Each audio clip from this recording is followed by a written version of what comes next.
We'll call to order the Carroll County Commissioners meeting of July 25th.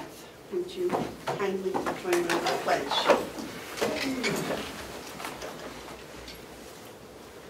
I pledge allegiance to the flag of the United States of America and to the republic for which it stands, one nation, under God, indivisible, with liberty and justice for all.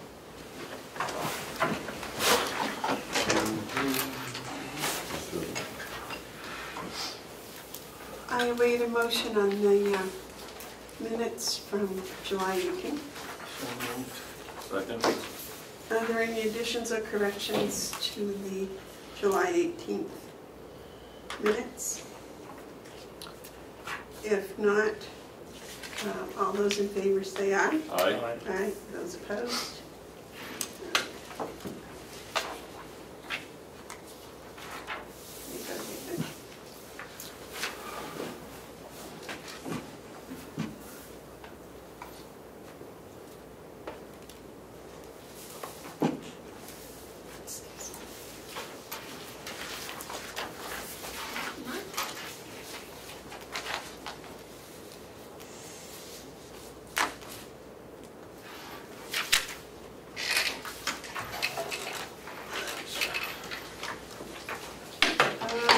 Before we do the public input, I do want to make an announcement that at 10:30 we're recessing. Is that correct, Ken? Yes, ma'am. Between 10:50 and 10:30. And we're going to go to Concord and reconvene over there. For what reason, Madam? I believe the Mountain View Community Subcommittee is having a meeting over there that we would like to attend. But for the public, what are we going to do? What are they discussing? Oh, we're over there because they're discussing the pro-share refund that we got. And the commissioners have already voted that we would like to keep it. And dedicate some of it to the I-9 next year. And that's what they're discussing. Is there anything else on their agenda? I didn't get an agenda, no. I think we should inform the public that the over there location is room 303 in the Legislative Office Building in Concord. Okay. All right, public input. Is there any public input? Well, what time is the sheriff coming in? 9:30 or earlier? Is this a secret meeting, Damon, or could you speak up? No, I was just saying, when's the sheriff coming in? For what? Isn't the letter? Oh. Is he going to be there for that? What letter? You guys are going to send the letter to... Oh, Quinn? We're going to talk about that in a minute, aren't we? Yeah. Okay. That's second on the agenda after the Okay. farm update. So I thought, okay. If there is no more, we'll go on to the work session. First thing is the farm update. Will? Good morning. Good Morning, morning, Will. How much you pay for that haircut? Too much. How are you doing? Good, how about you, sir?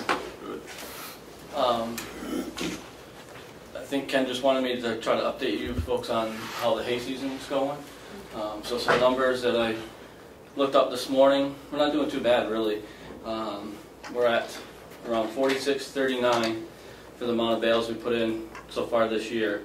The same area last year we were at 4829, so it's a difference of 190 bales basically that we're down, which I don't think is too bad. We took stuff a lot earlier this year in some of the fields and those numbers were down, but these later fields that we've been taking have bounced back up, either running equal or sometimes a little more. So we're doing good shape in the bale count. The timing, I know it feels like, you know, we kind of had an early hay season this year compared to some, and we got started earlier due to our smaller crew. We've been, instead of taking large chunks of hay, we've been taking smaller chunks all the way around, but we're really not behind. When I was looking at the time frame from last year, we're right on, just about on schedule. We didn't start going, what I consider going up towards 171, up towards Walkers and stuff. We didn't get up there till the 15th of August. And we're about 2 fields away from headed to Walkers. So we're not bad on our timing. It's just that we could have been further ahead had we had a bigger crew, but we're still getting right along. Revenue-wise, we're at, what I have in my computer, we're at $8,239 in the hay category. Again, $8,239. thank you. Some of that is from sales in the spring, you know, that starts after January 1st. We've sold about, give or take, around 700 bales. So that means, you know, we've got about 4,000 bales sitting in the barn right now. That's probably the biggest, other than, you know, this week's been not good weather for haying. That's probably our biggest hang-up is the barn's getting packed.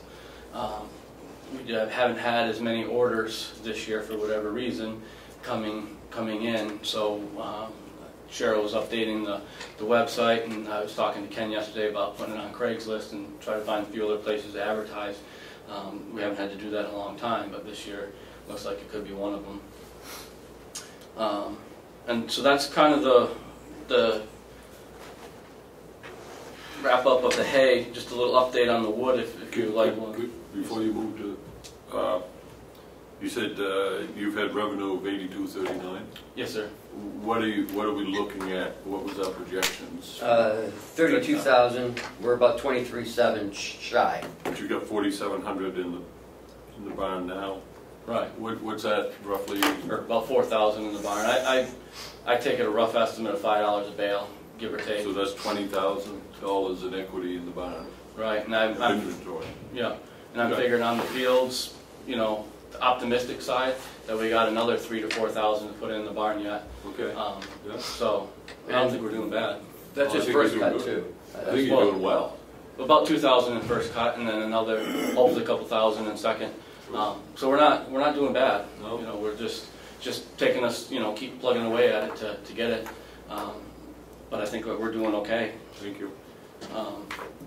Keeping up with the optimism that we have going, talking about the wood. So far, I have, between sales and pending, what I have hanging in my office to be paid for yet, we're at $9,529. And we had a goal of 20,000. Is that correct? On what? On the wood. Pretty sure it was 20,000 on the wood. Yeah. So you're 50% to your goal. Right. No, 18,000. Okay, so we're Over 50. Well, we're 50% on the goal. Yeah. Talking to the gentleman this week, we pretty much, as long as we can fill it, have a standing order for a load per week for the next month and a half, almost 2 months probably. So if we can keep guys bagging, the jail's been a huge help in bagging outside their cage out there for us. As long as we're able to keep feeding them wood and the wrap, they've been getting guys out, and it's been a huge help. And as long as we keep that up, you know, we're looking at a load a week, and a load can vary from $1,100 to $1,500 per load. And we're looking at a load a week for the next, you know, possibly 6 weeks. So I think we're gonna, if we can keep going the way we are, we shouldn't have any problem meeting our revenue on the wood side. So that's pretty much all I had for numbers. I don't know if there was any questions, Madam Chairman. Did you fill your vacancy? We've offered the job, and we're still Waiting to hear. to get back to us. Yeah. See if he's going to take it or not. David? Yeah, may I ask a little question? Sure. Well, how did the Boy Scouts and the Blueberries do? I have not touched base with them. I did go down, Friday night they were here, I did go down and observe. They were too busy, I guess, to stop and chat. So they didn't stop and chat, but they did a lot of mowing down there. Do they know what they're doing? I mean, you just don't go out there and start mowing, are they? I feel like it would be nice to make contact with them and discuss so we're on the same page of maybe what we expect and what they expect. So you haven't had any contact with them? No, sir. Well, I haven't, personally. we have, the board decided that the Blueberry Czar would be our contact person. So we need to go through Dale, and he can communicate to them. Well, I'm not questioning that. I think it's strange that they're here doing the blueberries and nobody's asked us anything about them. I went down there yesterday because of some of Will's concerns, and, you know, I'm gonna touch base with Dale within the next couple of days, because they're throwing some of the pruning into the hayfield. And we kind of not want to do that, because it'll get stuck in the hay. It needs to be burnt too, doesn't it? Yeah, usually we just take it out way out back on the other side of the property. And also there seem to be mowing a parking lot in the hayfield. So I just gotta let them know that, you know, that they can't bring trucks and stuff and park them out there, because they're taking some of the hayfield with it. So, you know, it's just stuff that they're not aware of, and so. Who was the person that was here last night? I don't know.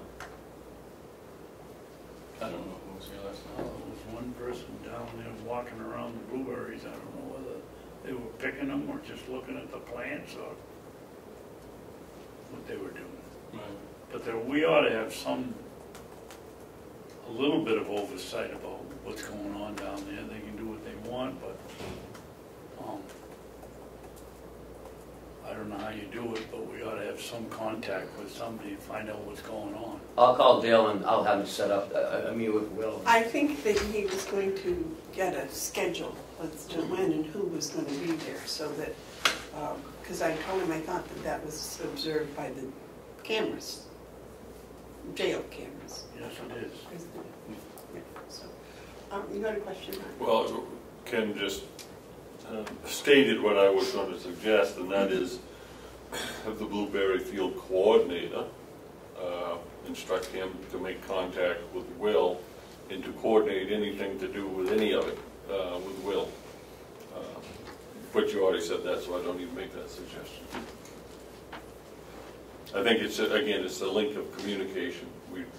Dale is the Blueberry coordinator for us, but he has to work in conjunction with you and to your satisfaction. David? Yeah, thank you, Madam Chairman. I'd like to have maybe a weekly accounting of how many pints of blueberries they take out of there, so that when our constituents start calling and telling us that we're competing against them, that we have some facts to back up, yes we are, or no we're not. Yes. Yeah, I think we might not have expressed that the responsibility that we gave to Mr. Drew was not carte blanche. That it has to work, as Commissioner Babson says, with the rest of what we're doing. We need to know the count, we need to know what's being harvested, we need to know everything. And it's important that that communication take place. I agree, for the next few weeks I want to get a weekly report on the blueberry field. Not so much to know how much we're making, but just to know what's going on. Okay. Also,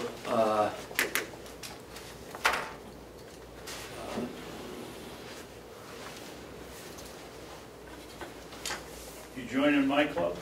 yes. Have you received any word from Arthur Wood? No, sir. I met with Wendy on Monday out here along with Susan Gaudette, and they were coming out of the trails, and so I was talking to Wendy about, well, she wanted to talk to me about Mr. Wood and the way he's logging out back there. His MOU has expired. She's notified him, he needs to come in and re-up it. She has some concerns of the way he's got the water crossing. She doesn't think it's adequate. She wants it to be higher. Because when he brings his truck across with the logs, it sinks down below the water and then comes back up. She'd like to see it. Well, when you say she, I need to know who we're talking about. Wendy Scribner. Okay, She's a so forester. okay, so okay, thank you. One of the things we have to do is don't assume that everyone knows everyone. Yeah. So our forester comes out of the woods and tells you that she has a concern about the bridge, and we need to update the MOU. So why don't we have Mr. Wood come in and we can do both? and tell She's him- trying to get a hold of him. That's the problem.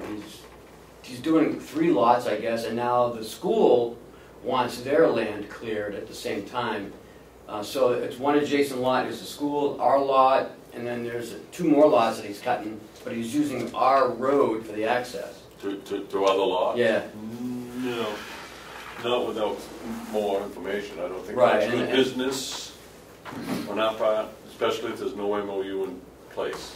And he's coming out, apparently that's where you saw him the other day, coming out on the other side of your land. So, so she'd like to. I think he must be cutting another lot, because he's not traveling up over Trask Mountain with a load of logs. But she said he's at the, where, adjacent to your piece. Well, that mine's right down on the road. I brought that up because you saw him out that way. But anyway, so she's trying to get a hold of him, and then she's gonna, she wants us to update the MOU with stronger language on the bridge crossing. And then again, your concern now is he's accessing other lots and using our property as a throughway. Yeah. Just, okay, I'm a little confused, because if he's up by you, is he coming out on the highway up by you? So, That's Bob's I don't address. want to discuss my property here. Oh, I'm sorry. Yes, David? For you two that haven't been there or haven't seen it, there is no bridge. There's a huge puddle when you drive in there that he has to go through with his trucks to get in and out. No, there's a brook Bridge. crossing. Yeah, there's a hardwood bridge. Yeah. A bridge. How far in? 400 feet, 500 feet. Oh, past where he's got his, where he parks Where his his landing, scooter? yeah. Right, yes. Oh, okay, I haven't been down all the way because I can't get my car in No, because there's a stream that she's worried because it could affect the stream flow. there. Okay. She said the day that she was there, it was flowing clear, but if we get a heavy rain, she said everything will just be stirred up and silt will be everywhere. Okay. Yes. 2 other things that she had mentioned to me yesterday is that she was concerned there's a subcontractor going up and down on that too for one of those lots that you were just talking about. And also maybe before you update the MOU, whatever, that you should possibly enforce that he brings the wood in because he hasn't, that was part of the first MOU and he hasn't done that. Done that. So that was 2 suggestions she suggested to me when I saw her Okay. yesterday. How, the second MOU, how long is that for? The first one was 6 months. I was just gonna do it another 6 months. I'm really, Oh, he never came in for a second one? No? No, Yes, David. have you contacted him? I have not. Because Amanda was working with him and then Wendy was working with him, so. Well, what I'm trying to find out is if he's been contacted Yes. and he hasn't paid any attention to it, I would send him a letter and say, cease and desist until you come in here. Wendy has contacted him, met with him, discussed the bridge with him. Then he did this temporary thing, and she said it was okay, but again, she said if it rains, it's going to be right back to where it is. She doesn't like it, and she's about ready to stop him, is what she told me on Monday. Right, and she's the final word. Right. As far as we go, yes. she's the final word as far as we go, but we're the real final word. Correct? I just want to know. Right, I mean, we've Okay, so given her she's representing, authority. she's representing us, and so I side with her because she represents us. And she has flagged enough concerns here so that I think it's important for you to step in and you to make contact on our behalf in support of our forester. And in no vagueness about it, let him know that the MOU is not in place and he is not to continue until he comes in and we reestablish both a report and an understanding of what we're going to do going forward. You know, and in effect, tell him that my position is before you give him a cease and desist, you give him an opportunity to make us whole, but Then I would say if we don't get satisfaction, we cease and desist, which is a legal process. And I don't think we're there. I think it's just a matter of you explaining to the gentleman that, you know, you got to do it our way. Okay. That's what I'd like to see. You all right with that? And I'm also concerned that a subcontractor has showed up. I don't know who the subcontractor is. I don't know what the insurance situation is with the subcontractor. It's off the MOU. From what I've heard, I'm not saying this definitively, but it sounds to me that we're being taken advantage of. And that I don't like. This is the first I've heard about a subcontractor. Yeah, she updated me a little bit yesterday, and that there was another lot that was being cut up there, and that she felt, and talking to her would be better, but I'm just getting this secondhand from talking to her, is that there was another subcontractor that he was possibly using, which there wasn't any language in the current MOU Right. that you guys had for that. She said it could be created, but it wasn't in the first one, and that was a concern because of more traffic on the bridge that she's very concerned about.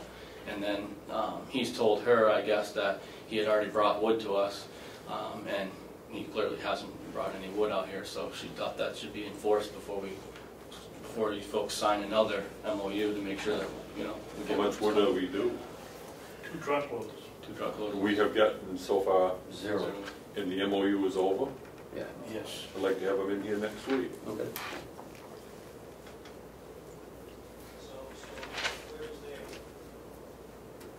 Okay. On the PFO testing, whatever that was.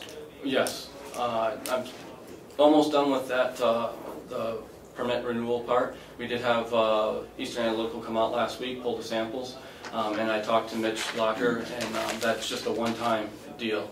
It's not something that has to be, you're concerned asking that question, Commissioner, and it's not something that has to be, at this point, from what he informed me, it's not something that we have to do frequently at all. It was just they wanted, when everybody redid their permits, they wanted everybody to do it to see what levels they're at. 5-year. 5-year renewal. Yeah. Correct. So we'll have to do it in 5 years. I was under the impression that, no, this is just this one time. Every system needed to be tested for it at least once. And the best way to enforce that is when the permits were due. And that was my understanding, that it was a one-time deal. It was at 2600? 22 something, almost 23. And it takes, they came out and did it Friday. It takes 6 to 8 weeks. The labs are backed up, and DES understands that. He said that's normal, and the labs will send him the information on it to put in our file down there. So are we all set with the permit? Not yet. I've got almost everything put together. I worked a lot of that yesterday.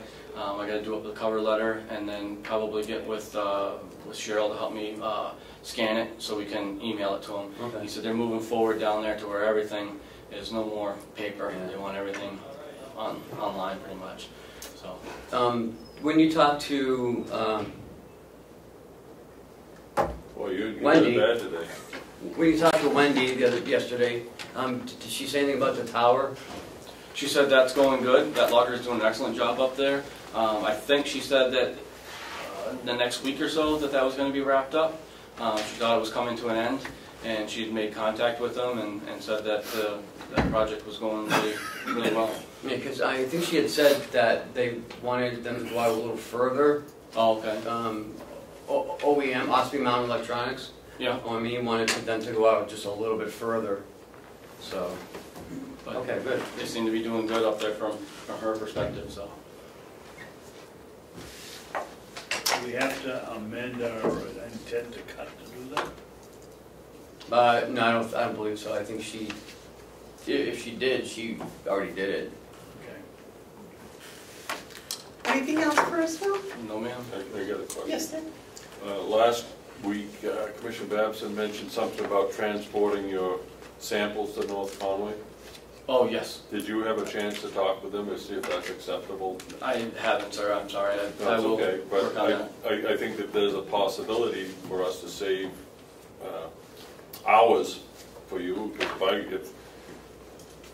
if I can take it up at the end of a meeting, that saves quite a bit of Sure. your guys' time.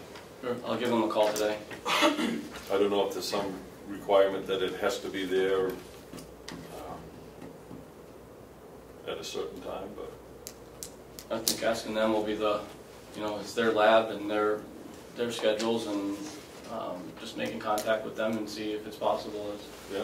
See all we could do. Tell them I would be the one bringing it. They can Okay. count on it being done right. David? Yeah. Well, I don't want this to reflect on you whatsoever, because you're down to basically 2 people.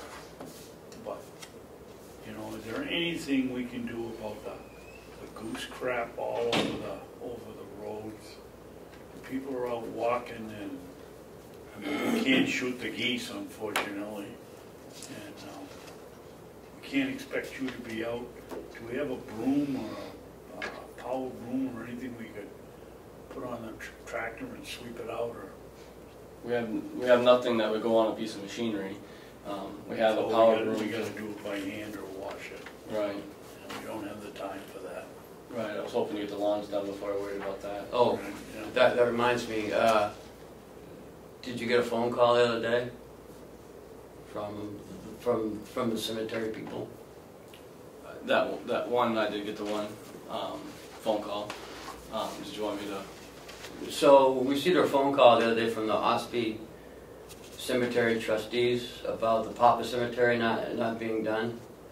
And so, I mean, Were they volunteering to do it? no, they were complaining about it. Because they said they've got complaints. Well, send them up to us. I mean, so I've asked Will, as soon as he can free up, as soon as we're done up here, he can go down there and do that. But again, he's so stretched for time. We only do that once a year anyways, right? Well, traditionally we used to do it like 4 times a Yeah. year. Before all the major holidays, basically we would go down there, and it doesn't grow real fast, so usually about 4 times a summer is what we always traditionally did. The beginning of this year, just with the overwhelmingly stuff we've had going on, it really slipped my mind, and I went by a few days ago and noticed it, and then it was when I got the phone call shortly after that. So it's been on, and I came and updated Ken on the situation. It's been on our mind, but I wanted to catch up here on the complex before we got down there. So that's kind of where we... David? Yeah, what can we do to convince the delegation that we just can't continue to operate this place with 2 people that are out doing wood or out doing hay? It's your first impression, we got a $20 million, $22 million nursing home, and you drive in here and some of the weeds are 2 feet high. It's not Will's fault, he just can't do everything. We put in a simple request for someone to do that for the summer, and the delegation took it out. The place looks like hell, and it's not Willie's fault at all, and it's going to affect us down the road. People are going to come in here and say, would you put your parent in here? And they're going to drive away, and it's going to bite us somewhere along the line. We need at least another person, and the delegation's never here. They don't know. They don't see what there's been no trimming. It's terrible. But we got to do something. And Willie, it's not your fault.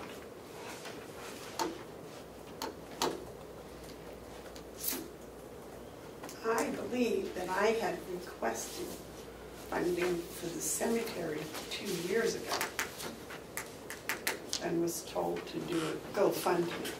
So I'm not sure the delegation is going to be at all supportive in doing anything at the cemetery. Yes, Vic? Yeah, well, I think Commissioner Babson points out something that I'll say concern by the Ossipee Cemetery trustees, the first one's up. You're going to start, if we don't keep the property up, we're going to start hearing from the citizenry. And they have every right to complain if they're not satisfied. That's what we're here for, is to bring satisfactions to their expectation. And I think it's expected It's expected of the people of Carroll County that this place be kept up. And even the cemetery, it's expected. And I think that we have an obligation to do the best we can to meet that expectation. And to that point, well, I thank you that with the heavy workload that you have, with the insufficient help that you have, that you're doing the fine job that you're doing. But putting all that aside, we have to do better at meeting the expectations of the people. If we start getting complaints from people who serve on a cemetery committee, then we can be sure that there's going to be other complaints following from people who are not quite so genteel. So Commissioner Babson and Commissioner Bevard both point to something that is very important, and that is the current need to provide you with enough manpower. But under no circumstances do I want him to neglect his other duties. The water system and the hay and the wood. Those are priorities. Mm-hmm. I'm sorry that the grass, isn't mowed every 4 days or whatever. But those are things that they don't have the same importance that the water system has, that the sewer system has. I mean, David's right. We've got 2 people doing 4 people's work. And something is not going to get done. And I would rather see the lawns not get mowed or the weeds not get pulled than I would we end up in problems with the water department or the sewer department or losing hay, things of this nature. It's just we have to prioritize, and the general public, if they're going to complain, maybe we should forward those complaints to the delegation and they'll realize just what kind of a problem we're running into here. That we've done, Commissioner Babson was out trimming apple trees, Shrubs. We've had the Registry of Deeds out here pulling weeds in the garden.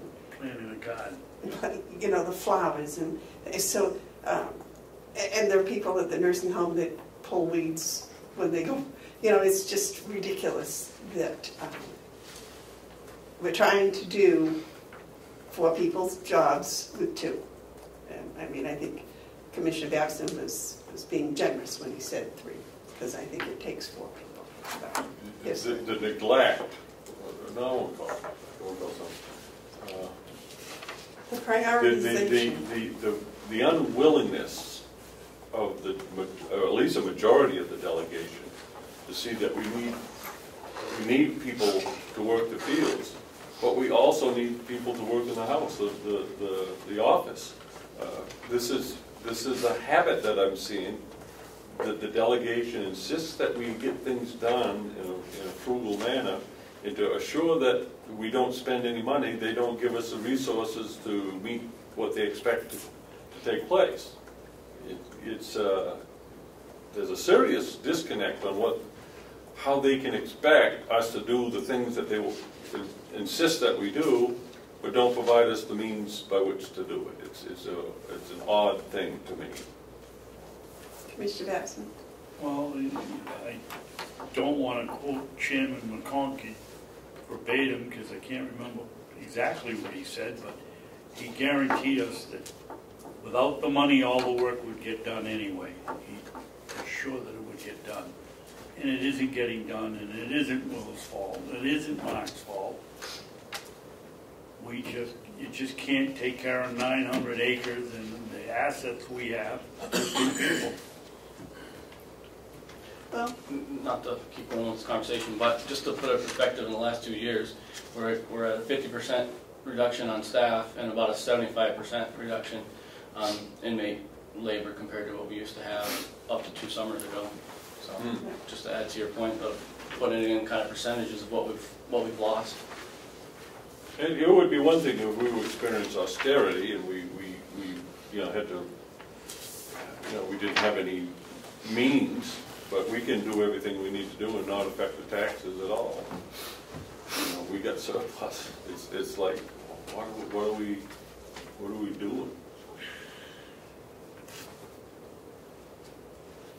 Well, I agree, and the fact is that we're doing a lot of really, really positive things, and that's one of the reasons that our inmate use is down, because we're trying desperately to help them and to lower our recidivism rate, which, you know, so it's strange because we're doing lots and lots of good things, and they're all priorities that we just need the help, and I think we just need to somehow get that message across to the delegation, and if that means going to the voters, maybe that's what we need to do, is just do a series of articles about, you know, what is going on here, all the good things that we're doing, but how it's using up man hours to do it.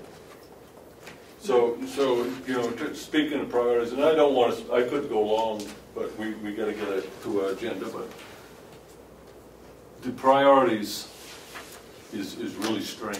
The delegation's about ready to spend on their own dime, not ours, $26,000 to do a performance audit, when all they would have to do is take 26 minutes to come in here and do their own performance overview, save $26,000, maybe put that towards the people that we need to hire.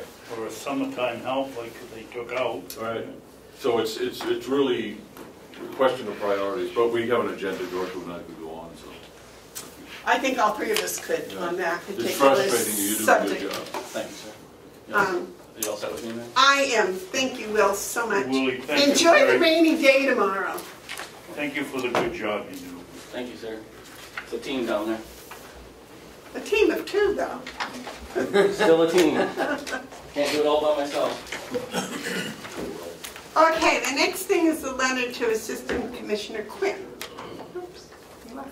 In your packets, you have a letter. We find that. Do you want to- Yeah, I already marked up what I just finished this morning. May I make an observation? We've got 3 letters with a lot of different notations on it. Maybe we should look at this and kind of each one do a rewrite rather than just a slash mark here or there. And get back to this next week. Can we wait a week to do this? I would agree with that. Just to wait a week and then we can look Okay. at, is that all right with you? Yep. Sure. Okay. That'll speed up. The next is the purchasing policy review.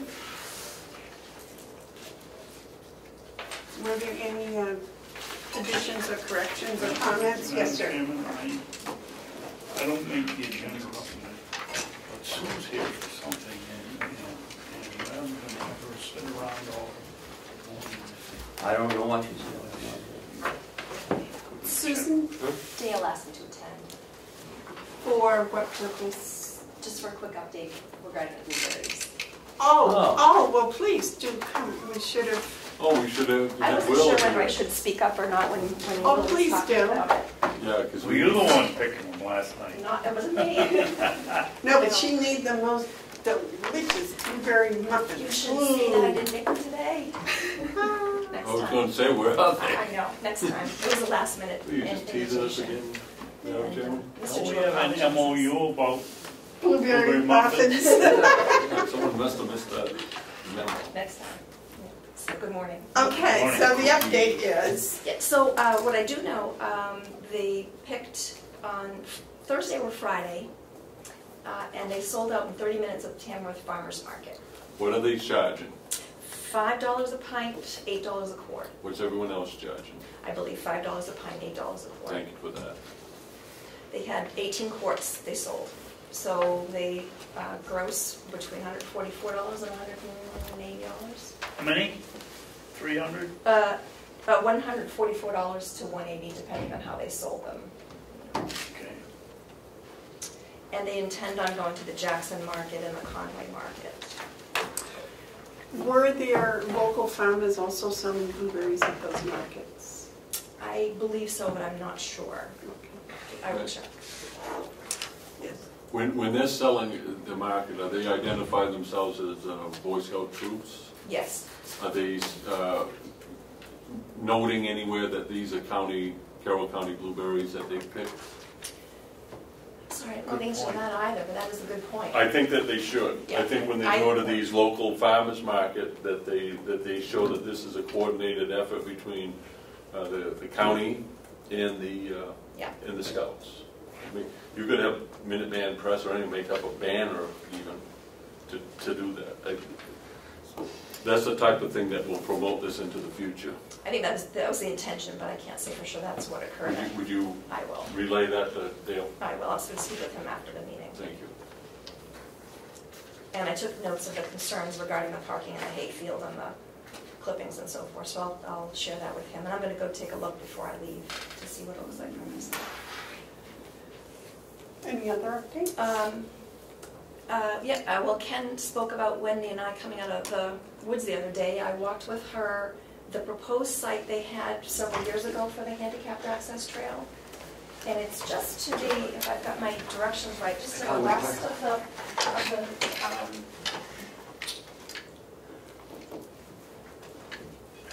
Susie, could you just point out the nursing home? Right here. Yeah, administration building. And then there's that large back here, is the gas tank. And there's a right behind there. And there's this nice little 500-foot loop. Wendy seems to think, some of the ladies, and maybe Cheryl, you can add to it, that they might be concerned about going on some of these trails because they lose track, they lose sight of the building. This doesn't do that. There's one little spot where we could fit it out, but you can just take this nice little loop in there, and it's shaded. They did plant, Wendy and Olivia, maybe 3 or 4 years ago, some wildflowers. They're not doing as well out there where it's shaded as it was out in the high tunnel, but they attempted something. So there was some work done. It doesn't look like a lot of work has to occur there either. There is a, and maybe you're very familiar with it, but as you go behind the nursing home, there's a little corner there. And that's probably where we would access that trail. But there's a little wet spot there. It used to be just drainage, and now it's more like wetlands. So it would require a bridge to get out into there. But other than that, not a lot of work. David? Susie, the high school took the telephone poles and split them in half to make a bridge, isn't it? Wasn't it supposed to go over exactly what you're talking about? Something like that, but not the same location. That's probably too deep for that. It would have to be more of an elevated bridge. And we do still have some of those poles, so there are You should some, have all of them. Yeah. Nobody took them. Yeah, there's some low spots on the what I call the employee wellness trail that would utilize those better. I did speak with John Roberts, and he's still interested in helping with us. Oh, great. So he thinks That'd be very 500 feet generous. would be something doable this year. So Nice. he wasn't able to walk with us on Friday, but soon. And Wendy's going to mark it, so hopefully it'll be marked before he gets here to see it, so he'll know right where it's going to be. Anything else you wish to share with us? That is it for me. Any other questions? Thank you Would for you- all your efforts. You're welcome. Would you please inform Dale that he needs to make contact with Will? Well, yes, I do. I have that. Yep. Okay, anything else? Thank you so much for coming. Thank you. You're welcome. So while we're still on this topic, I've just given you back the memorandum of understanding for the Blueberry Field that we talked about last week, and I added the adage in the third paragraph and also the second paragraph where this MOU will indemnify and hold harmless Carroll County. Yeah. And then at the bottom, under the sole discretion of the Carroll County Commissioners, if the blueberry fields are not maintained up to the best practices determined by UNH Cooperative Extension and are not kept up to the satisfaction of the Commissioners, this lease shall terminate by a vote of the County Commissioners. Yep. Okay. And that's for the 3-year. Yep. Yep. The only thing I'd like to see is you see where you got troop representative? Yep. Place for a signature. A lot of people, when they sign their name, you wouldn't know if it was Attila the Hun or Abraham Lincoln. You know, so you need to have a place where they can print beside okay. it. And probably their title. Well, it says representative, so they're signing as a representative, so that would be their title. So I'll move the date down and give some more space. Well, you could do it beside it even. Or, Okay. However you want to do it. It's, you know, I don't want to micromanage it. David, question? Oh, And they're going to sign for us. Yes. Yeah. All right, is that all?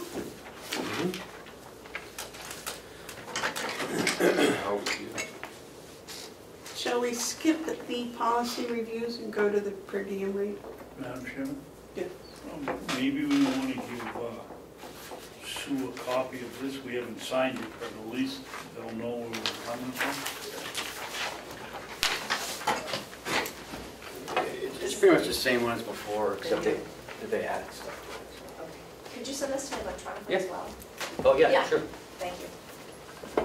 Sorry, I'm a little slow today for some reason. Really? Yeah, well, my brain's not working. Right. How can we tell? You're not nice. Howard. That's encouraging. Me and Charlie running the county's brain is disconnected. All right. I'm sorry, your name was Is what? there anything else? Well, you're all set. I was just making sure that Ken just wanted me to listen to that? Yeah. Okay. Good morning, Commissioners. Good morning, Mr. Chandler. Chandler. Let me just freshen up something that you received in substance before, but I don't expect you to be carrying around bulk of paper. What we have, I want you to think in terms of the concept of triage. We have Howie, is this the same as the one I gave them? it's slightly different. Oh, it is? Because I eliminated this is strictly per diem. Okay. I wanted to keep it focused. And that's actually the start of my remarks that, you know, we have a major problem. You know, Commissioner Hounsell identified some 7 steps that we need to take, and that's all true.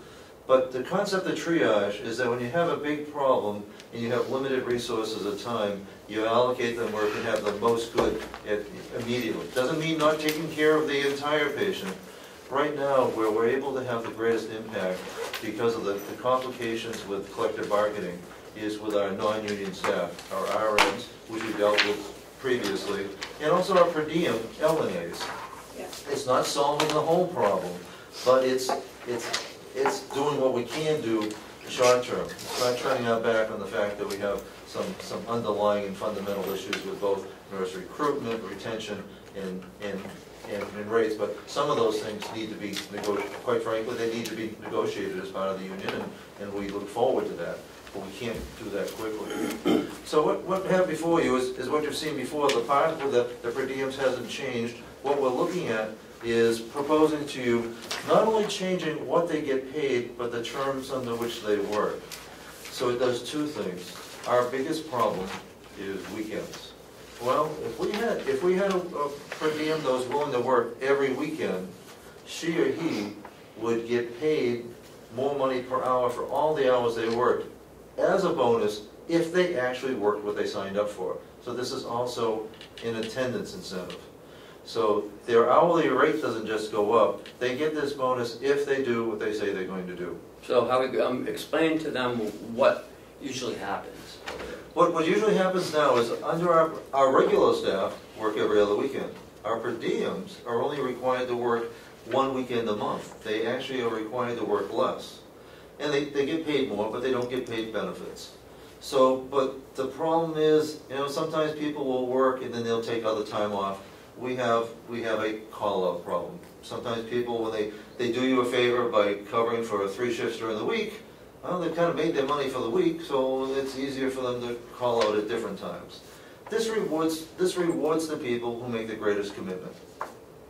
So we don't pay for it unless they've actually earned it. And it's less expensive than overtime. The per diem rate has not changed in the last 6 years. So we've been behind the times. That's ridiculous right there. Yes, sir. Madam Chairman, let's make sure I and we agree and understand. So, somebody comes in and wants to be a per diem LNA, and they agree to work 1 weekend a month, Correct. and they're going to get $3 an hour more for doing that. Same with those agreeing for 4 weekends, they're going to get $6 an hour. Correct. If they work their agreed upon weekends. So, But they, what, finish, Madam Chairman? sorry. So, individual A comes in and says, I'm going to work 4 weekends per month. Person A comes in and works the first 2 weekends of the month. They get paid because we're required by law to pay them. And now they don't show up for the next 2 weeks that they said they were going to work. How do we get our money back? Good point. We don't put the money out to begin with. This would be treated as a bonus at the end of the month. So they would be paid a bonus the first week, first payroll the following month, based on what they accomplished the month before. So they're going to get their underlying rate, no, clearly. But if they met their contract, then they would get a bonus of, and in that case that you identified, 4 weekends a month, $6 an hour for all the hours they worked that previous month. Okay, Howie, I would then, if this is going to go to the delegation or somebody else that has to vote on anything, I would make this some kind of a notation that this is a bonus to be paid at the end of the work month, so that somebody like me won't sit there and say, how do you get your money back if they don't show? Let them know that that they're not going to get paid until the month is over, so that we can keep track of our... No, well, point well taken. Okay, so Howie, if a person says they're going to work 4 weekends, that's 8 days. Yeah. Right. Okay, well then, if they also work Wednesdays and Thursdays, so now they're working 32 hours a week,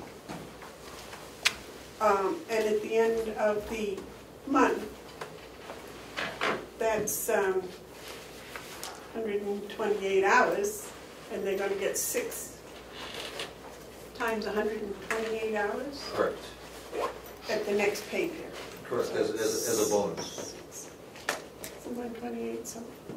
Now, So they're going to make, they're going to be getting paid more than it's costing us for a regular 32-hour LNA. when you factor in benefits and all, now, here's where the control factor is. The short answer is yes, they are. They're getting paid less than a regular aide getting paid overtime. But as a per diem, as soon as we can hire regularly scheduled staff, we're going to cut those Wednesdays and Thursdays out. And we're going to cut out as many weekends as we can. So, yes, they're getting paid more, but they do not have the security of having guaranteed hours. Those hours only are there for us unless or until we can fill them with regularly scheduled. Well, because I was going to say, what's going to keep our 32-hour people from saying, okay, I'm going to go per diem, and I'll work weekends, and I'll collect this big bonus every month. Right now, it's the weekends that would keep them from jumping. But having said that, this is just a triage portion. When we do this, we know when we sit down with the union, we also need to do something with our regularly scheduled staff. And that's no smoke and mirrors. If we do this, we need to and we should, and it's a good right thing to do. But is $3 an hour for our regular staff going to cover this with the union? Are they going to be happy with the $3 an hour raise? Might not be happy. Well, they won't sign the contract. We don't have to change. Oh, that's right. It's okay. Yes, Mark, you have a problem? Yeah, I don't think we need to match what a union might or might not do. That's not what we're talking about. We're talking about an opportunity to take care of the underpaid staff that we have in our nursing troops. And you know, when we have this conversation, I think it also ties into something we're going to do later, and that's talk about the need for us to protect the money that that was generated through proportionate incentive adjustments, pro-share, that is our money and is a direct connection to the operation that generated that money. So therein, some $500,000 lies the solution, the funds to solve this without impacting the taxpayers by asking the taxpayers to come up with more money. I think your plan is a good one, and I'd like to continue down these lines. But I think it's important that we understand that we have been blessed with overage in our revenues, and this is the time that we can best afford to do something. I think the incentive, I really like it. I can see that if someone worked 3 weekends and didn't really want to work the 4th, but said, well, if I don't work the 4th, I'm going to lose the 3. And so not only it's a good carrot, it's a good incentive, and it's one that addresses the needs to pay our staff more. I would like to at some point talk about adjusting. If there hasn't been a raise in 5 years, that's ridiculous. That means that they're making less money than they were 5 years ago in real dollars. Ken? I have some more good news. Speaking of revenue, the other day we received $27,500 from DHHS because of some surplus funds. So we have over $500,000 we received. The state holds back Medicaid money for anticipated reserves, and then after the books are closed on 2017, later in 2018, they make that final distribution. And this is revenue we did not expect. right, we did not expect a budget for it. Wow. In some years, it's actually a deficit number that they carry forward. So this was a good year. We have been blessed. Yes. So,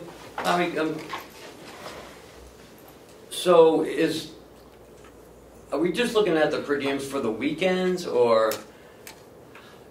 The weekends are the critical time. Right. So we're making that a requirement for working, because that's the nightmare of time.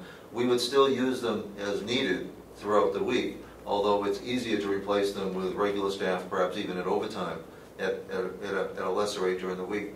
That is the behind all this. Okay. Per diem is not secured, regularly scheduled. I mean, they are vulnerable. So let me just run some numbers by you guys, because I did a little numbers before we came up. So far in overtime, we had budgeted $200,000. Here it is, the last week of July. We spent 72% of that, or $25,000 a month on average. Agency, we budgeted $130,000. We're at 77% spent, which is about $16,000 a month. So 25, 35. So we're looking at $41,000 a month for overtime or agency, on top of our regular salaries.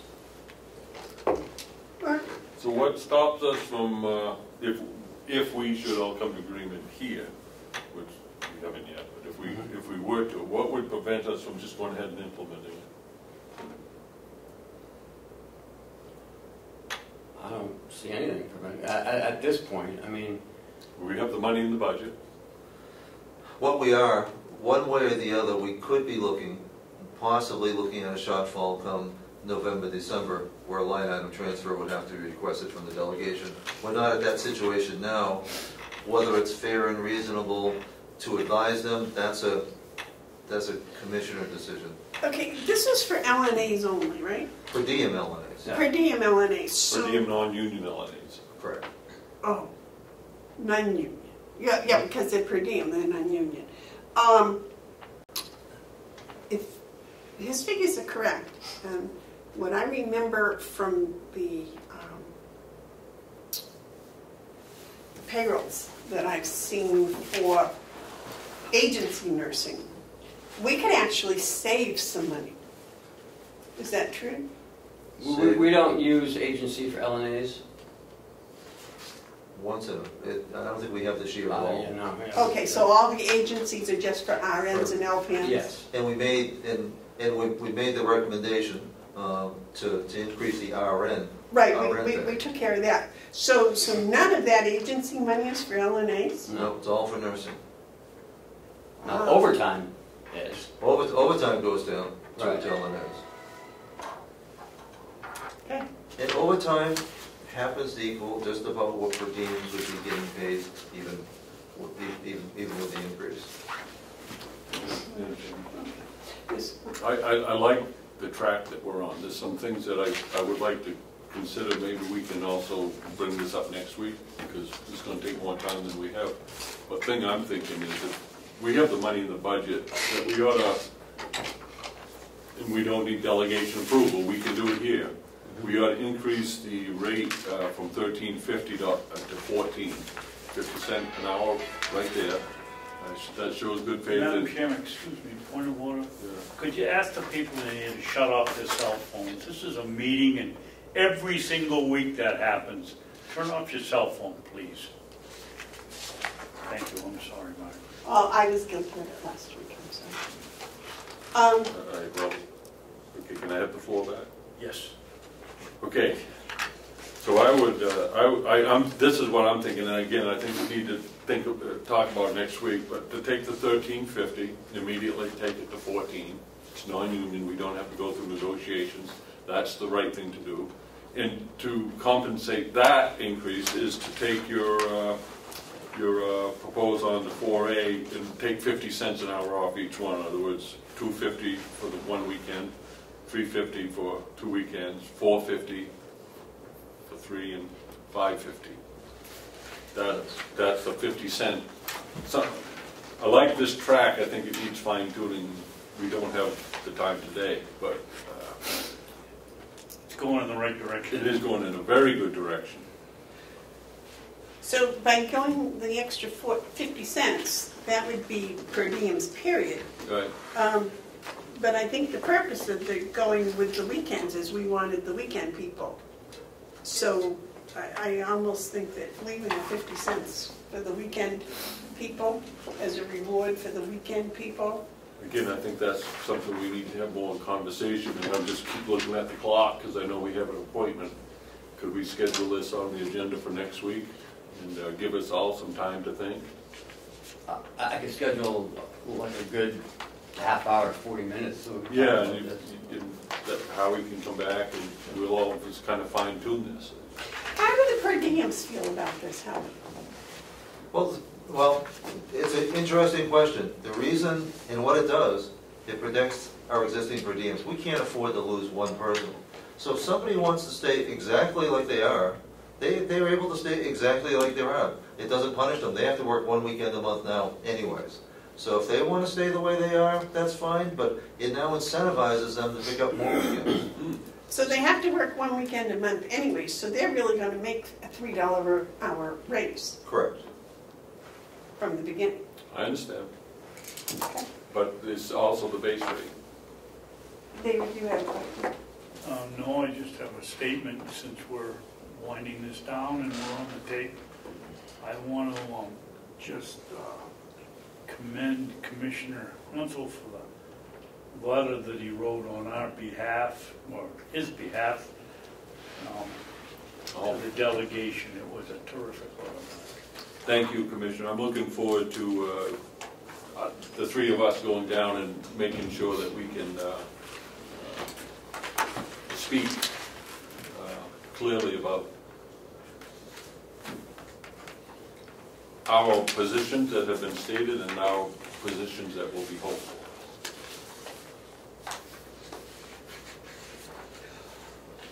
Okay, so you're going to put this on the agenda for Yes, next week. And Thank you, Dave. Thank you. I had, you had 9 points. I had 10. I forgot what it was. okay. Holly, also if you would, when you speak with your president per diems, would you kind of get a sense whether they're happy with that pay scale that you were talking about, or if they have some sort of a different ideas that they might come up with? Because I don't think you have any LNA per diems on your board that's working on this, do you? No, actually, we're relying very heavily on Jen Dockham, who's the primary contact. In fact, the biggest concern, if there's a concern, is will it create, some people will leave regularly scheduled to grab the extra rate, and so that they don't have to pay into, actually pay into pension. We don't want to do that. Our goal here isn't to reduce our regular schedule, but to increase our weekend coverage. So, and later, I think, as we hopefully increase our regularly scheduled LNA rates, we'll see them return if we lose any at all. Okay. But they'll certainly welcome it. And they're not forced into more weekends, so we're not backing them into a corner. So this is all good news to our existing group. It's an option. But it'll bring in other people from the outside that we presently don't have. It'll bring in a new group. Excellent. All right. Anything else you want to share with us today? That's all I have for you. All right. Thank you so much. Thank you. No, that's a good job, thank you. We're on the right track. Are you coming back at like 10:15? I can wait or come back. Do what are you going to do? 10:15, I'll be back. Okay. If she's coming with us, Joe. Oh, Because it's a Mountain View. we're leaving subcommittee. at 10:15? We'll start getting together at 10:15. Whether we leave at 10:15, I don't know. Okay. We'll work on that. Hale's location. Nah, nothing for Hills. No checks to sign, no nothing. I do want to pass this out for next week, because it's a big packet to look over. It's the performance contracting agreement with Siemens. I have sent it to our contract attorneys to review.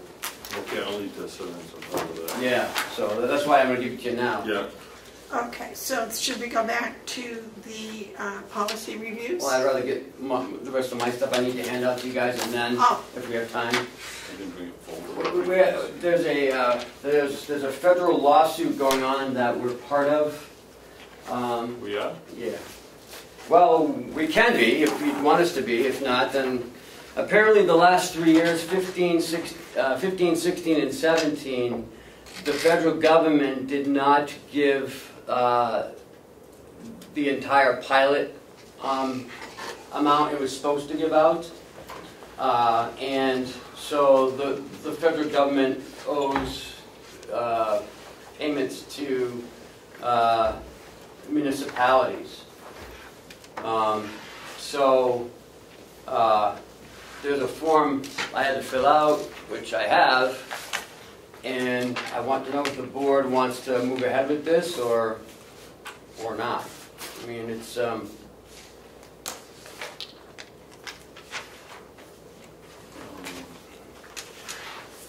it's a class action lawsuit. And what is the result if we win? We get the remaining monies due for those 3 years. I know, but most class action lawsuits, by the time the attorneys get their fees, there isn't much left. Mark, you have a comment? This is something that I need time with, and I notice on page 5, it says you have until September 14th. So again, I'd like to have this discussion next week, because I'd like to. That's why I handed it out this week, because I know you guys don't want to look at Would you it. like to share any information that we should have before we start the It's all study? in there. Okay.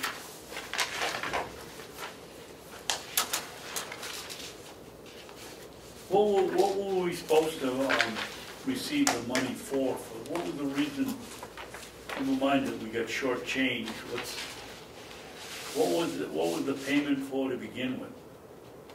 Payment in lieu of taxes? Yeah, payment in lieu of taxes. Which would probably be the Department of Interior, the USDA, the forest. Like Right. forest land and... I can tell you, we haven't got the communication yet, but I can tell you there has been some serious mishandling of those funds. They didn't go to the right communities. And, we had that one situation last year, and that hasn't gone away.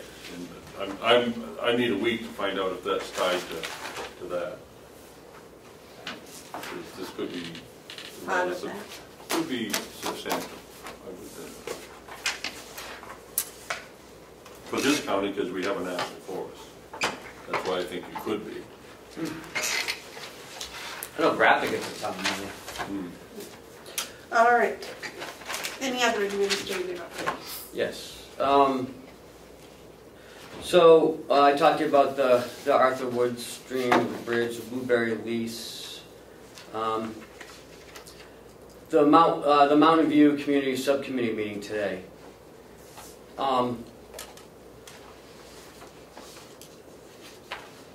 We're going there to what? To communicate with the subcommittee? I think that's exactly why I want to go. I want to let them know, and I have, I believe, that this is a serious matter, and although I appreciate Commissioner Myers coming up and informing us of why he was making the request for us to it's not a return, it's to give the state $162,000. I think the mistake is to think that we're returning it to them. We're not returning it to them. This is money that was generated by us working within the rules, and it generated what's called funds from the proportionate adjustment pro share 2 that specifically is meant for the purposes for which we receive the money. It's our money, it's the people's money, and I can understand the state wanting to have some of it, but they can't have some of it. It's our money. They're very tight with their money. We get, what, $15,000 out of a $1.2 million appropriation by the state. We get $15,000 under Granite Shield, and yet they come in with no claim to this money, expecting us to turn over $162,000 because they have a program that they want to fund their way. I think it's absolutely imperative we go down there, because I happen to know that the DHHS will be there speaking to our delegation members, making a request upon them again for that $162,000.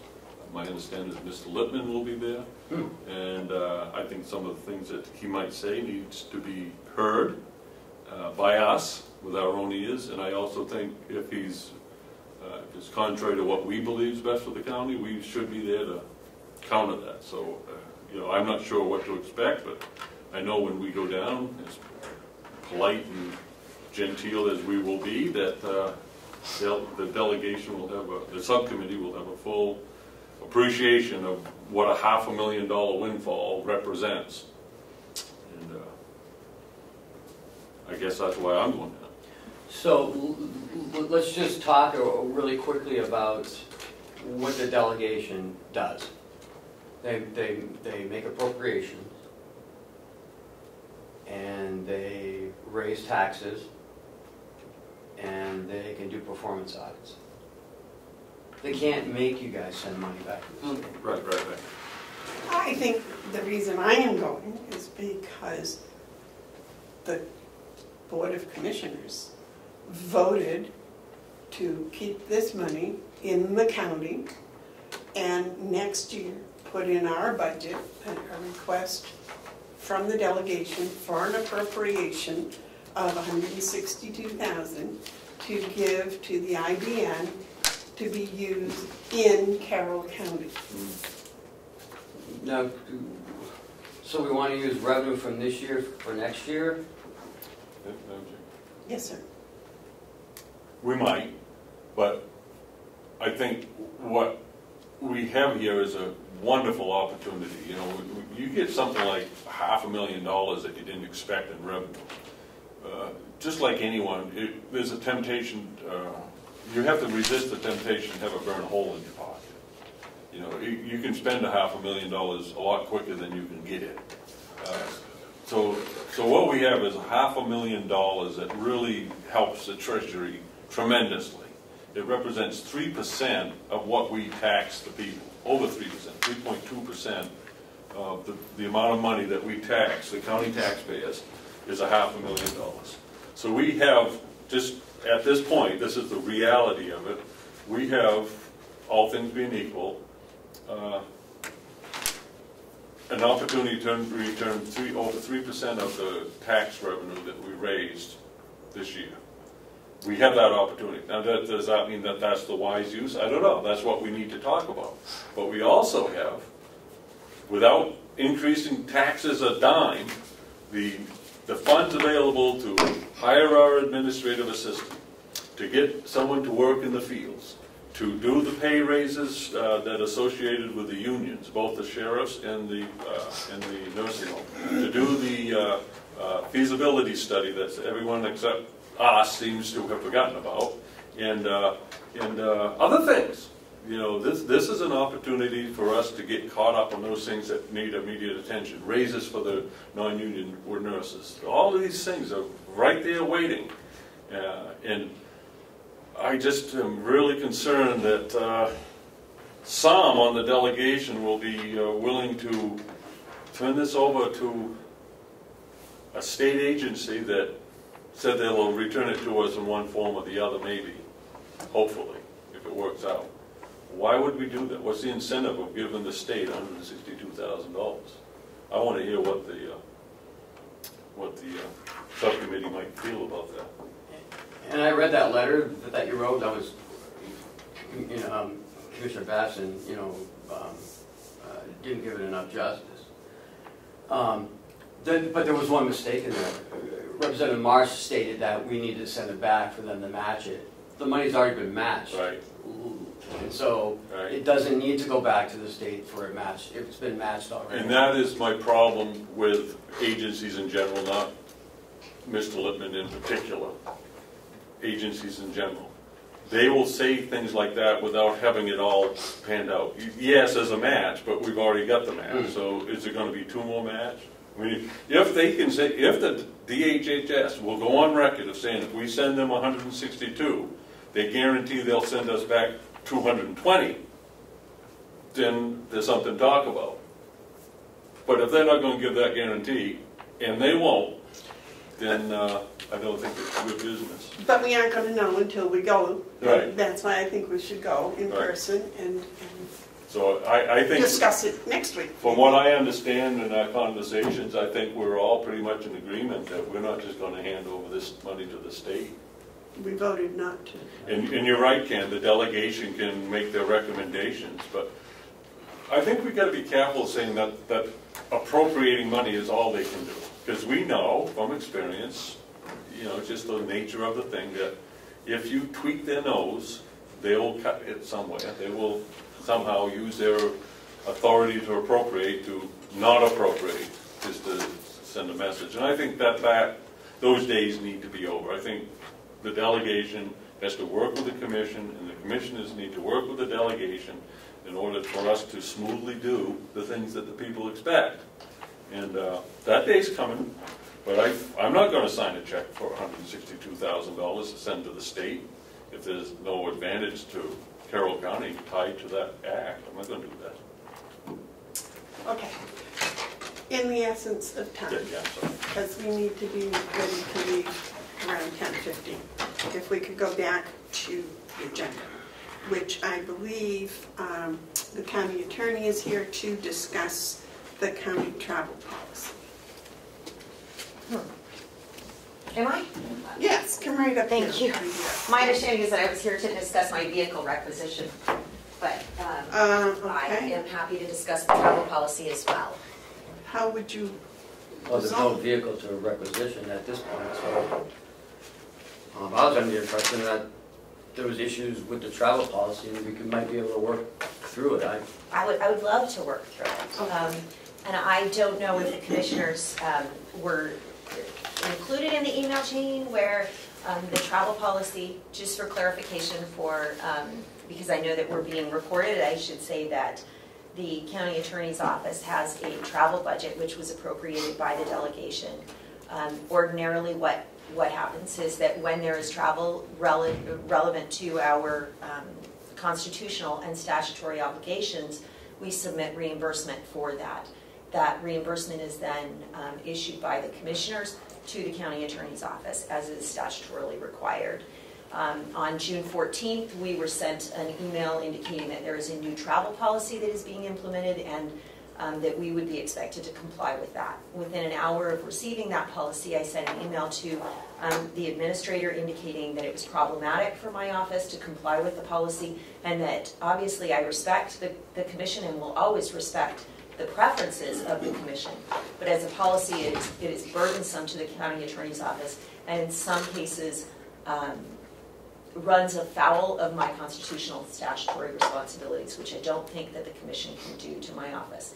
I would prefer not to get into a power struggle about this. I obviously would like to be a team player and have been for the 2 years that I have been here, and I would like to find a way to comply with the commission's preferences without running afoul of my responsibilities. So, I'm going to speak. Policy is how the commission, any commission or any board has to operate. Basically, what we do is we establish and manage budgets, we establish and manage policy, and we oversee the whole thing. And what is troubling to me about this, and I believe this presents itself as an opportunity,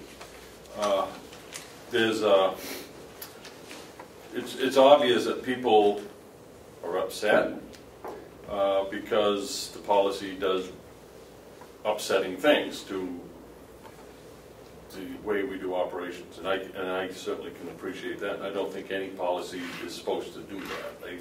I think, from my observation of this, the policy needs to be tweaked because I do think there's some unique situations tied to the county attorney's office that we need to consider more than we have so far. In other words, the blanket policy. But until the policy is changed by this board, it is the policy. There's no power struggle. It's a matter of getting along and trying to do the right thing.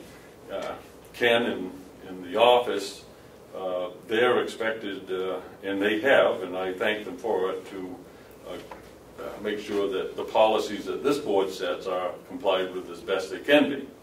And in that process, I believe we found a flaw in this current policy. It doesn't mean that the whole policy is wrong and should be discarded, but I think the policy needs to be changed. And for the sake of going forward in a good way, I would like to propose, and I'm not making this as an amendment yet, but I think something as a motion yet, but I would think something until we have the time to craft the language correctly.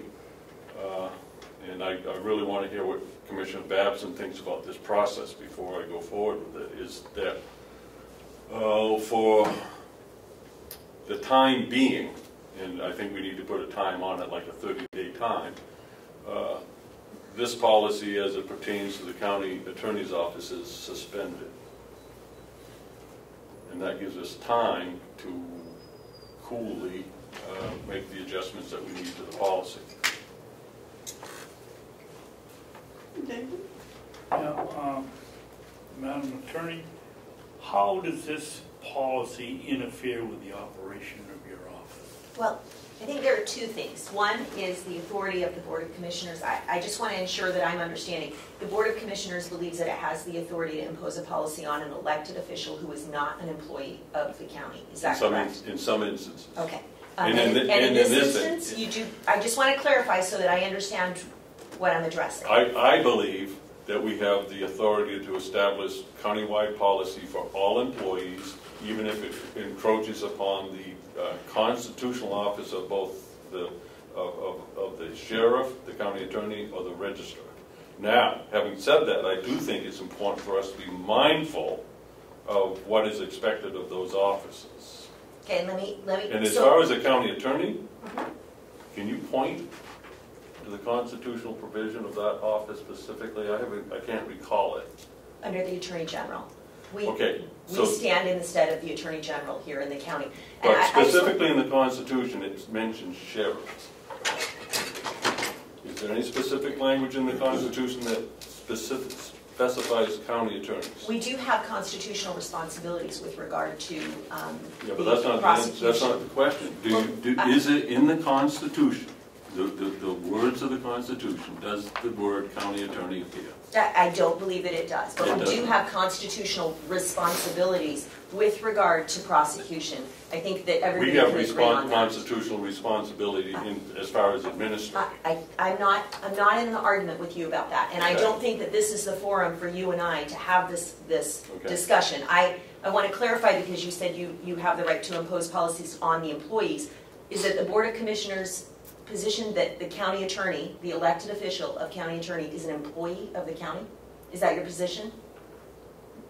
It's not mine.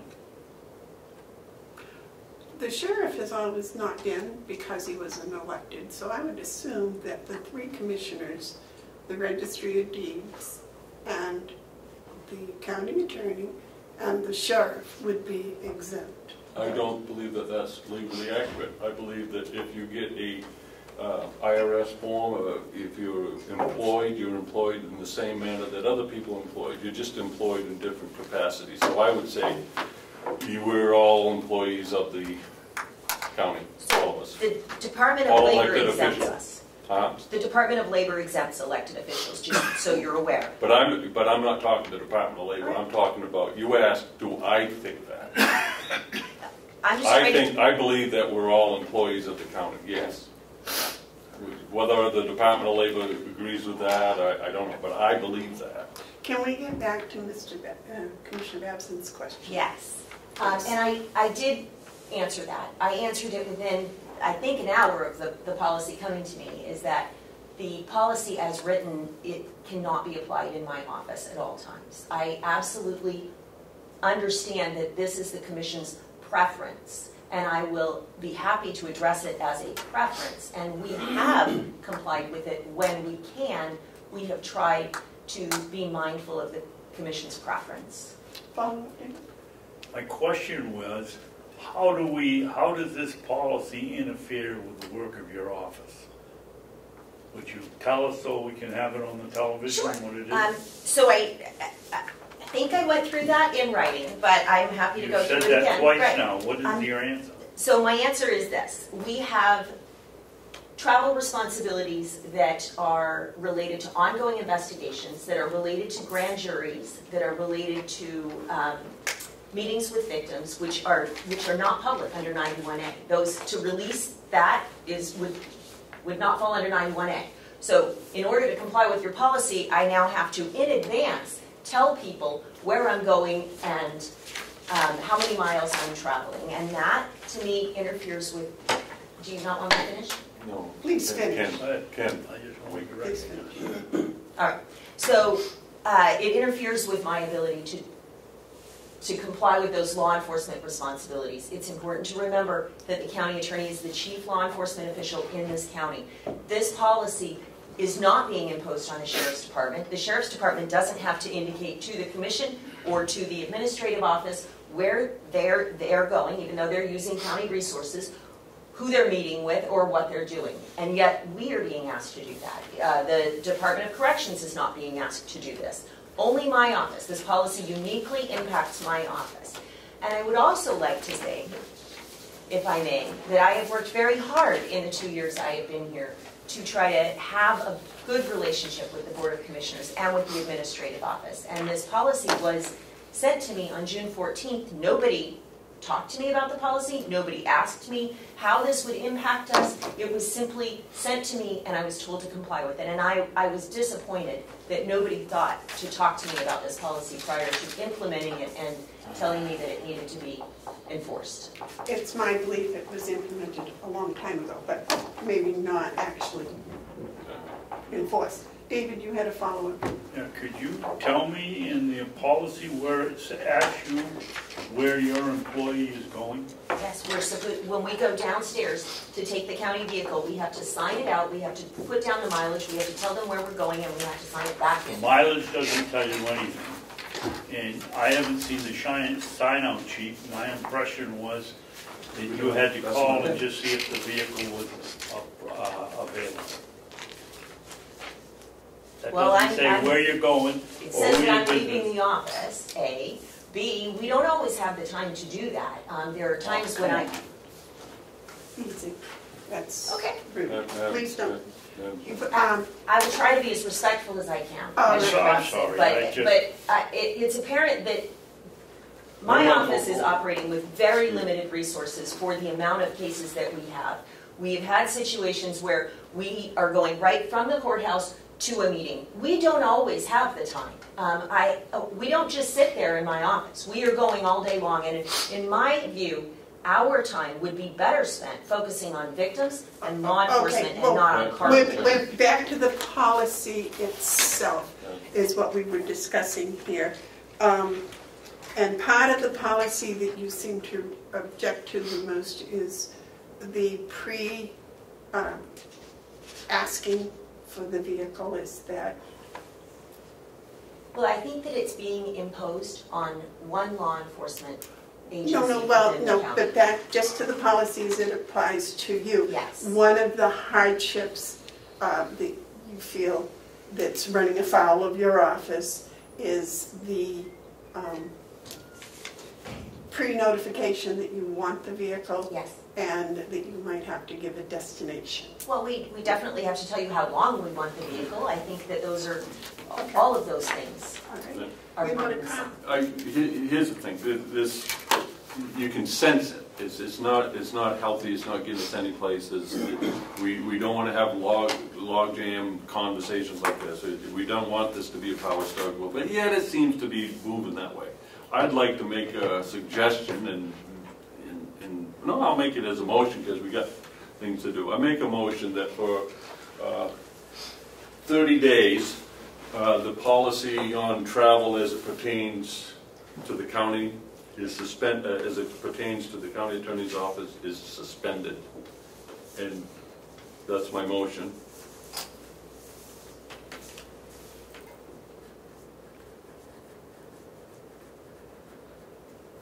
Since I do not hear a second, I think the motion fails. You know, that's really unfortunate because here we have an opportunity to cool it down so that we can do the right thing, and yet I can't even get a second to go with the discussion.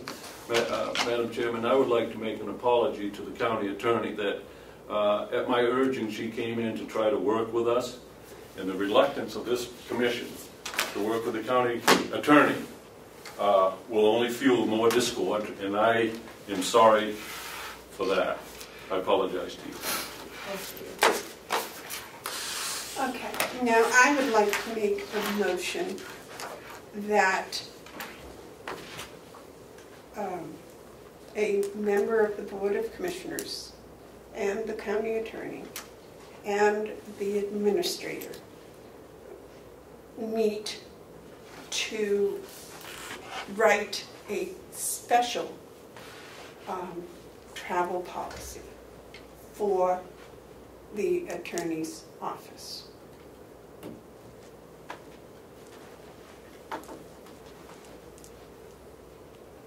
I'll second that because I want to make an amendment.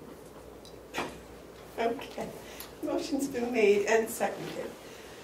The reason I think, I truly believe that there are situations where the duties of the county attorney's office needs to be, what's the word, not public. I believe that the county attorney should have the authority to make those decisions. I believe that normal everyday activity that can be public should be. But somebody has to make that decision, and I believe the county attorney should be that person. I would like to see that a travel policy for the county attorney request the vehicle as often as it is reasonable. I do not believe cumbersome is a good reason not to use it. I do believe the afoul of the office is. But I think this is something that needs time and discussion, and that's why I made the motion. Yes, sir. I'd like to make an amendment to the motion that and the amendment would be, in the meantime, the policy, travel policy for the purpose of the county attorney is suspended for 30 days until, make that as an amendment.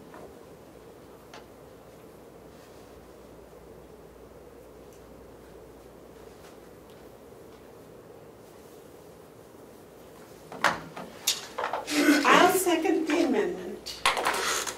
See, the amendment, thank you, Madam Chairman, for second. The amendment gives us all a cool down period so that the first part of the motion will allow people to work it out. I'm tired of disingenuous emails going back and forth, pointing fingers about who does what and who can't do this and who's a nice person, who's not a nice person, who's rude, who's not rude. I am tired of that. No, excuse me, I am talking. Here is the thing. Here is the thing.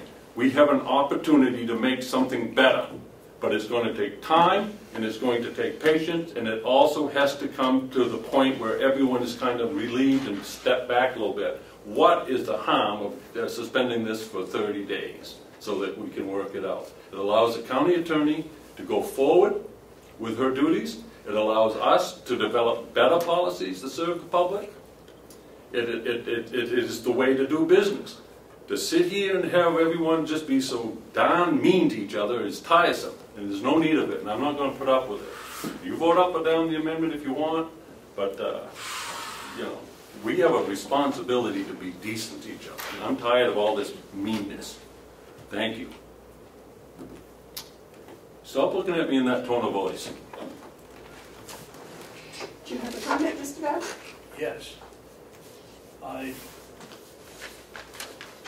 don't disagree that there's going to be situations where the department needs to have their work kept secret, or there's nothing that we've ever done that prevented that. But it's certainly not a problem to say is a car available August 1st to go to Wolfboro. I don't see what the problem is here. We've received several emails with reasons why it's inconvenient, but for flexibility and doing her job, certainly if it has to be a secret or should be a secret or not made public, all she has to do is say, well, this is a private investigation. I'd like to not disclose it. That's fine. We're not saying, but the rest of the policy is very simple. Madam Chairman? Yes, sir. Michaela's right. Some of her stuff, it should be confidential. So couldn't she put down, you know, like the county attorney business? I would be happy with that.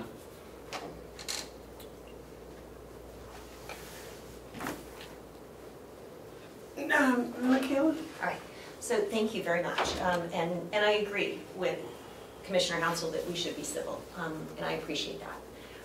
I think, Madam Chairman, you had indicated that you believe the county attorney should have some authority to make decisions. I think, in my opinion, the New Hampshire Supreme Court has indicated that I do have that authority, and in fact I have full operational responsibility for my office. Not just prosecution, but also, and I respectfully understand that you may disagree with me. I believe that is what the state of the law is. I'm an elected official. I don't work for anyone other than the public. I work for the people who elected me, and my responsibilities are to prosecute crime here in Carroll County. Those are my responsibilities. I also have supervisory responsibility over the prosecutors from all the towns, so I have a great deal of responsibility. I think the policy is burdensome to my office, and I would also like to say that I do not necessarily agree that the Board of Commissioners, quite respectfully, I disagree that you have the authority to impose this on the county attorney and the county attorney's deputies or assistants, county attorneys. I got to interrupt on that point. Let her finish, please. No, Let her no. finish. Let her finish, please. And it- Okay, I just have to remember what I was going to say. And I don't know that this is the time or the place to have this long discussion, and I It appreciate the 30 days. I simply wanted to indicate that I am not agreeing that you have that authority right here. I am agreeing that we will talk about it and that we can discuss this over the next 30 days. That I will agree. The other point I wanted to make is that the policy was sent to us on the 14th of June, and it was actually imposed retroactively to the 1st of June, which we could not comply with a policy that we didn't have, even if we agreed with the policy. So I think that that's important to note, that we sent our reimbursements for the month of June, some of which occurred prior to the 14th of June, and it was denied. So we have attorneys over in that office who have not been compensated appropriately, and they need to be. I think that we need to compensate them in order to ensure that we're not opening the county up to liability. Okay, let's first, in the essence of time, vote on the amendment, and then we will vote on the motion, and then we will, if we still have time, address that. We may run out of time. You had a comment. A very important part before we vote on the amendment. You may believe, and others may believe along with you, that we don't have the authority. Try to understand this. I will not sign a check for reimbursement, even if it was the governor of New Hampshire, if it's contrary to the policy. And if this man brings me a check to sign, I will be mad at him, because he is supposed to uphold our policies. That doesn't leave you much room to get paid, except through another avenue, which I would hope we could avoid. But I would go to court over this. All right. So let's try to pass this amendment, get some cool-off period, and work out a better policy. But I don't care about what everyone else thinks. This risk is on my hand, and will sign the checks as I believe is proper. So if you don't comply with the policy, I won't sign a check for anyone to get reimbursed. Okay, would you please read the amendment? Commissioner Hounsell motioned that in the meantime, the policy is suspended for the county attorney's office for 30 days. All those in favor of the amendment as written, say aye. Aye. Aye. Those opposed? Yes, I'm opposed. Would you now read the motion as amended, please? Commissioner Bevard motioned a member of the Board of Commissioners, the Attorney's Office, and the Administrator meet to write a special policy for the Attorney's Office, seconded by Commissioner Hounsell. And the amendment is that in the meantime, the policy is suspended for the County Attorney's Office for 30 days. All those in favor of the motion as written and amended, say aye. Aye. Aye. Those opposed? Yay, no. Madam Chairman, what I would urge you to appoint Commissioner Babson to this committee. It's a work that he's begun, and I'd like to have him be the one to work out the particulars. I would suggest that he would be the better one.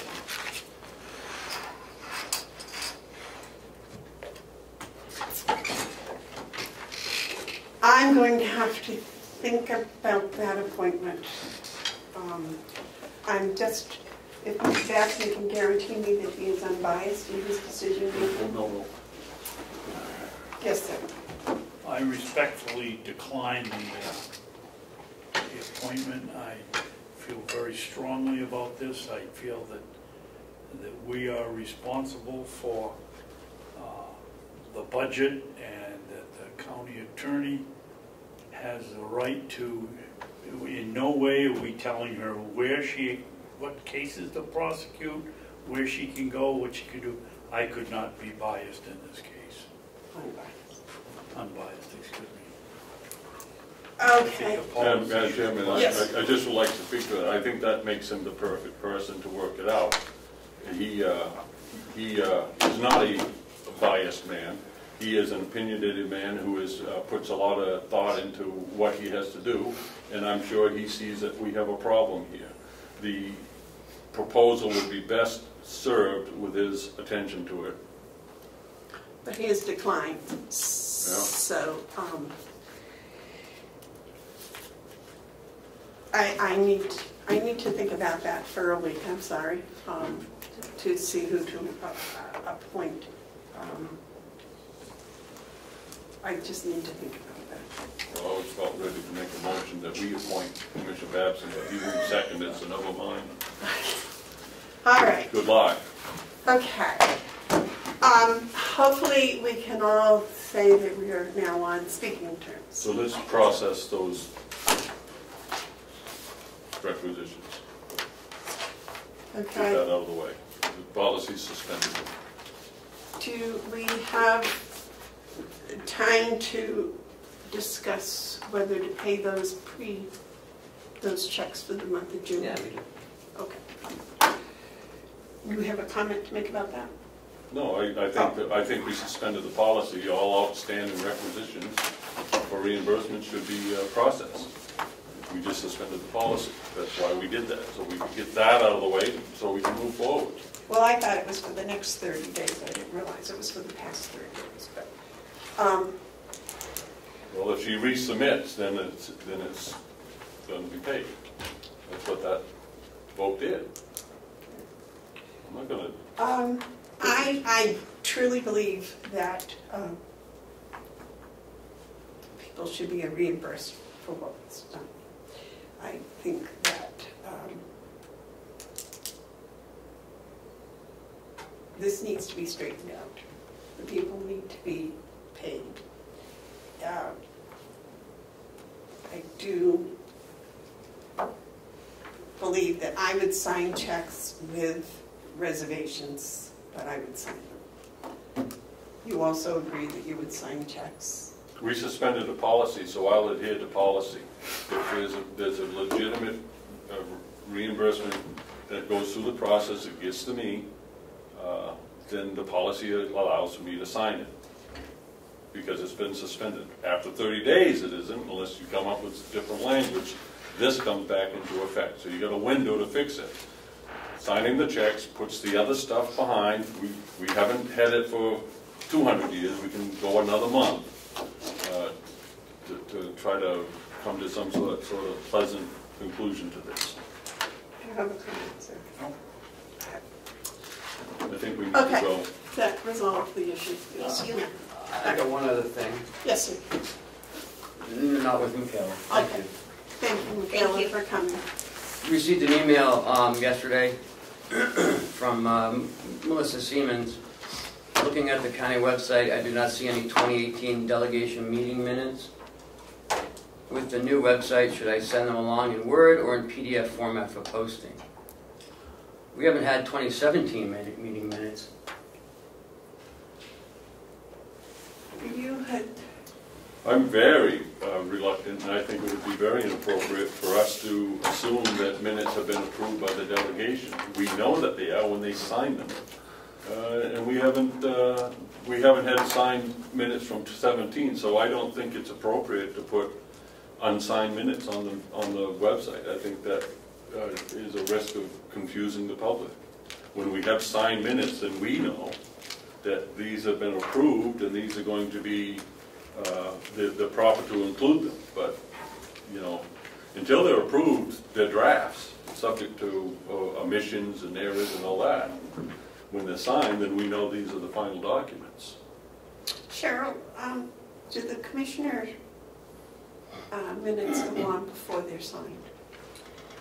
They used to, but I can tell you right now that I don't have any on there right now because I honestly have not had time to put things on the website. So if it's lacking, that's why. There are things in the office that are more on the top priority list than the website. And Well, the reason I asked is I think the same, whatever holds for the commission should hold for the delegation. If we're putting unsigned minutes on, then the delegation can put unsigned minutes on. If we're going to say, no, let's wait and put our signed minutes on, then we can ask the delegation to put their signed minutes on. I get your minutes signed today, So if I had time, they would go. I never put unsigned because I get them from you every Wednesday. And I believe that the delegation could sign their minutes, and I have asked Melissa Siemens this, if she could have them, when they approve them, if she could just have Representative Butler sign them then and bring them to the office, but they haven't been able to do that. David? Madam Chairman, I would suggest this board direct Ken, if he's the one, or Cheryl, if she's the one, to change the priorities here. I think that the number one priority ought to be getting information on the website that people can see. I understand it's not your fault that we weren't given our assistant that would make time available to do it, and therefore we're being forced to set priorities. And to me, the major priority is letting the public know what's going on here. That's all I get to say. Okay. How do you feel about unsigned minutes from the commissioners going on the website? We don't do that at all. We've never done that.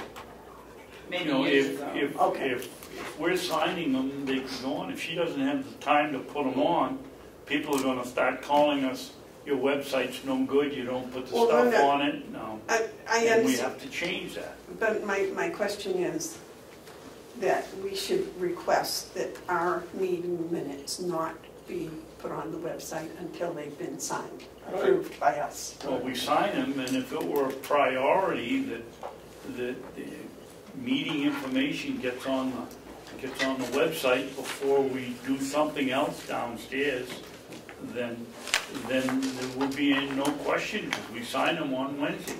So putting the signed minutes on, you would like to make a priority, and I agree with that. Yes. Yes, Mark? We haven't signed minutes from 17, and because we haven't had the signed minutes for 17, we have held up ordering the publication of the 17 annual report. We have previously given until August 1st for those to happen. I want everyone to understand that I will direct the publication of the annual report without the delegation's minutes if we don't have it by August 1st. I will put a note in there saying that they're not here because we were unable to acquire them for the publication.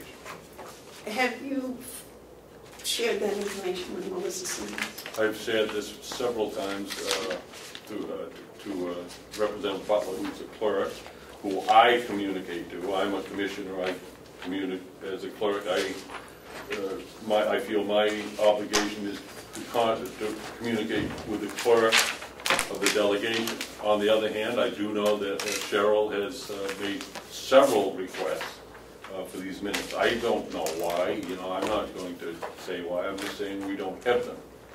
That's not our responsibility Right. to even know what. And I thank Cheryl for being so gracious as to keep asking. I don't know how many times. I would be surprised if it hasn't been at least 6 between both her and myself. So whatever the reasons, it's the reasons. But I am not going to include in the annual report unsigned minutes, so that in some future conversation, someone can hold me to task or misrepresent the delegation's position.